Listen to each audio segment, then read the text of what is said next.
Hello everyone, and welcome back to Mr. Peter channel, where learning English is simple, friendly, and full of joy. I'm Peter. And hello, everyone. I'm Lily. It is so good to be here today. Peter, you look very happy.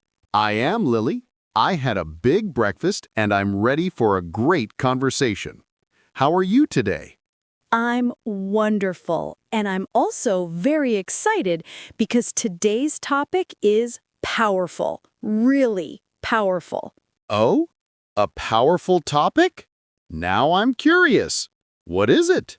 Today, we are talking about how we think. How we think. You mean like, what happens in my head when I try to learn English? Exactly. And there is a big word for this: mindset. Ah, mindset. Sounds serious. Sounds big. It sounds big, but actually, the idea is simple. Your mindset is just the way you think about something. Like when someone says, English is too hard. That's a mindset, right? Yes. Or when someone says, English is fun. That's also a mindset. Ah, so mindset is like the voice inside our head. Yes, and that voice can help you, or it can stop you. Oh no, the stopping voice. I know that one very well. We all do. So today we will talk about two kinds of mindset: the stuck mindset and the growing mindset.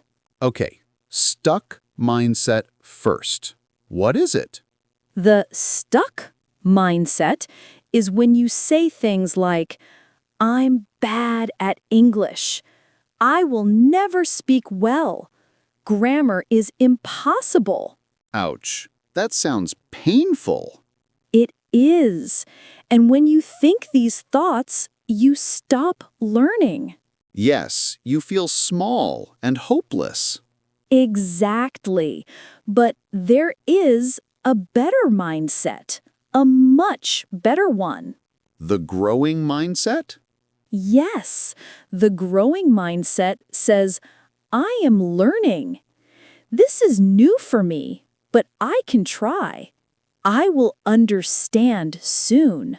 Wow, that feels so different. Yes, one mindset closes the door, the other opens it. Lily, I love that. But I have a question. What if my brain always thinks the stuck thought first? Like, I don't understand, or I can't do this. How do I change that? Good question. And I have a magic trick. Magic? Oh, I love magic. Tell me. The magic word is yet. Yet? Just that? Yes, I don't understand yet. I can't speak fluently yet. Oh, that changed everything. Yes, yet means not now, but maybe tomorrow, or next week, or next month. It gives hope. Lily, this word is like a light turning on in a dark room. Exactly. It takes a stuck thought and transforms it into a growing thought. Okay, let's try. I cannot understand English movies. Add the magic word. I cannot understand English movies yet. Beautiful! That feels so good. Yes, because now your brain sees possibilities. Lily, I want to ask you another thing. Mistakes. I hate them. Ah, mistakes. The enemy of many learners. Yes, whenever I make a mistake, I feel embarrassed. I feel stupid. That is the stuck mindset again. But in a growing mindset, mistakes are your friends. Friends. Yes. Think of a baby learning to walk. Okay, cute baby. Does the baby walk perfectly? No way.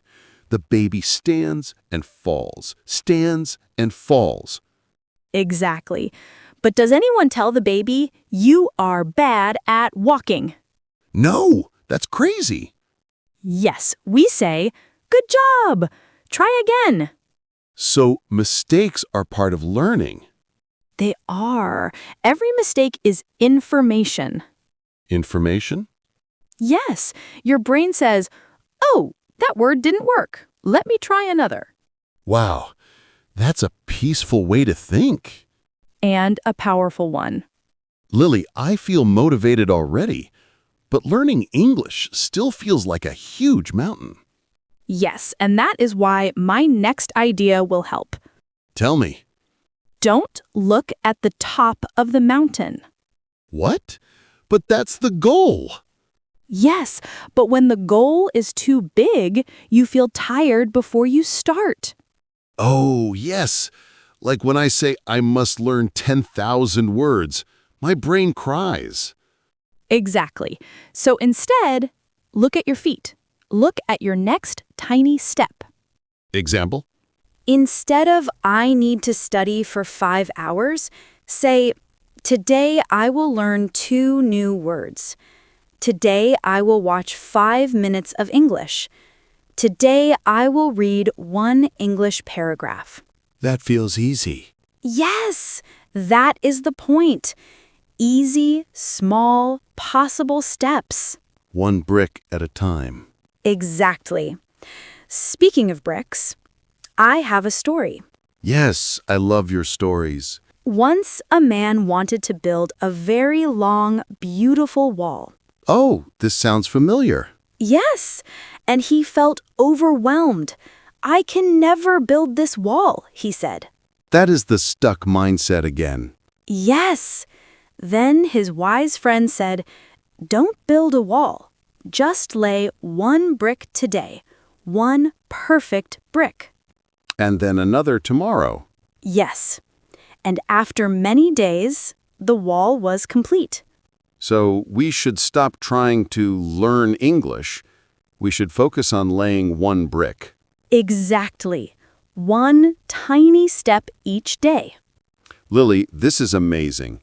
I think this is the best topic we ever talked about. I agree. Mindset changes everything. Lily, after part 1, I kept thinking about one thing: comparison. A lot of learners compare themselves to others, and then they feel small. Yes, comparison is a sneaky little thief. It steals your joy and your progress. Exactly. Someone watches a fluent speaker and thinks, I'll never be that good. That is a stuck thought. And the healthy response is to remember that everyone's journey is different. Some people started young, some practiced every day for years, some had special opportunities. None of that makes your journey less valuable. I like that. So instead of comparing to others, compare with yourself yesterday. Yes, even a tiny improvement is a win. Did you speak 1 sentence today when you couldn't yesterday? That's progress. Little wins matter. They add up. They really do. Another thing that helps is celebrating small successes. When a student finally orders food in English or understands a whole chorus of a song, we should celebrate. Celebration builds positive feelings around learning. It trains your brain to enjoy the process, not only the result. Right. And this is part of a growth mindset, focusing on effort, strategies, and small gains, rather than fixed ability. Lily, sometimes I hear people say, I don't have talent for languages. What do you tell them? I ask them to think of talent as the beginning, not the end. Practice, good strategies, and time are the real engines. Talent may help you start, but consistency wins the race. So practice plus patience plus the right mindset equals real improvement. Exactly. And remember, practicing doesn't mean perfect every time. It means trying, making mistakes, learning, and trying again. Speaking of mistakes, let's give listeners a practical tip. When you make a mistake, what should you do next? First, breathe and be kind to yourself. Then, notice what went wrong. Was it pronunciation, word order, or a missing word? Finally, try again and make a small change. That's how the brain rewrites the path. So mistakes are corrections, not condemnations. Perfect phrase. And one more tip. Record yourself sometimes. When you listen back, you can hear progress you didn't notice in the moment. That's a great idea. It's like taking a photo of your learning. When you look later, you see growth. Also, make learning enjoyable. If you hate what you do, you won't do it. Find English that fits your hobbies. Music, cooking videos, travel blogs. When I learned to love short podcasts, my listening improved quickly. I felt excited to press play each day. Exactly. Fun fuels habit. Habit builds skill. Skill builds confidence. Lily, can we talk about fear? Many learners are afraid of looking silly in front of others. Fear is normal, but one way to reduce fear is to start in a safe space. Practice with a supportive friend, a language exchange partner, or even in the mirror. I like the mirror trick. You get used to seeing and hearing yourself. Yes, and small public steps help too. For example, comment in English under a simple post or ask a question in an English learning group. The risk is small, but the reward is big. Those tiny acts of courage strengthen your confidence muscle. Well said. And another idea, reframe nervousness as excitement. Your body feels similar physical signs for both. Tell yourself, I'm excited to try, and your brain will respond differently. Reframing is powerful. Instead of, I'm scared, say, I'm curious. Yes, curiosity opens the door. Fear closes it. Lily, let's give listeners a small plan, something simple they can do every day for a month. Great idea. Here's a 1-month, 1-brick plan. Day 1 to 7, learn 2 new words per day and use them in 1 sentence. Day 8 to 14, listen to a short audio or song and write down 1 sentence you understood.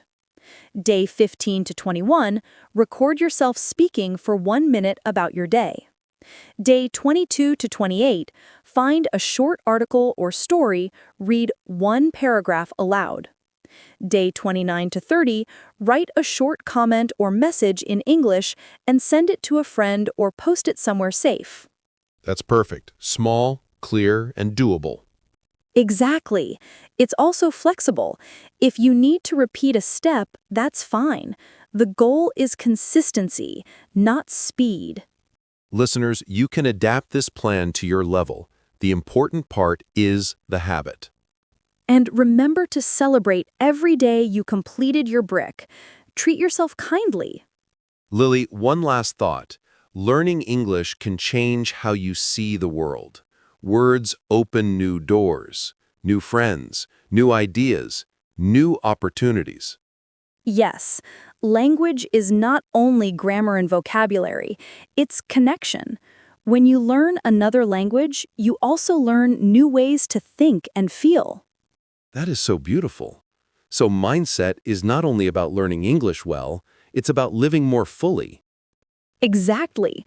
A growth mindset helps you try new things, accept failure as feedback, and enjoy the ride. All right, let's wrap up with our final recap, quick and memorable. Tip 1. Use yet. Turn I can't into I can't yet. Tip 2. Treat mistakes as information, not proof you should stop. Tip 3. Take 1 small step every day. 1 brick. Tip 4. Compare with your past self, not others. Tip 5. Make learning enjoyable and celebrate small wins. Thank you, everyone, for listening. We hope Part 2 motivates you to keep going. Please leave your one brick in the comments. Tell us one small English thing you will do today. And if you liked this episode, a like and a subscribe really help our channel reach more learners. We appreciate your support so much. See you next time. Bye, Lily. Bye, Peter. Bye, everyone.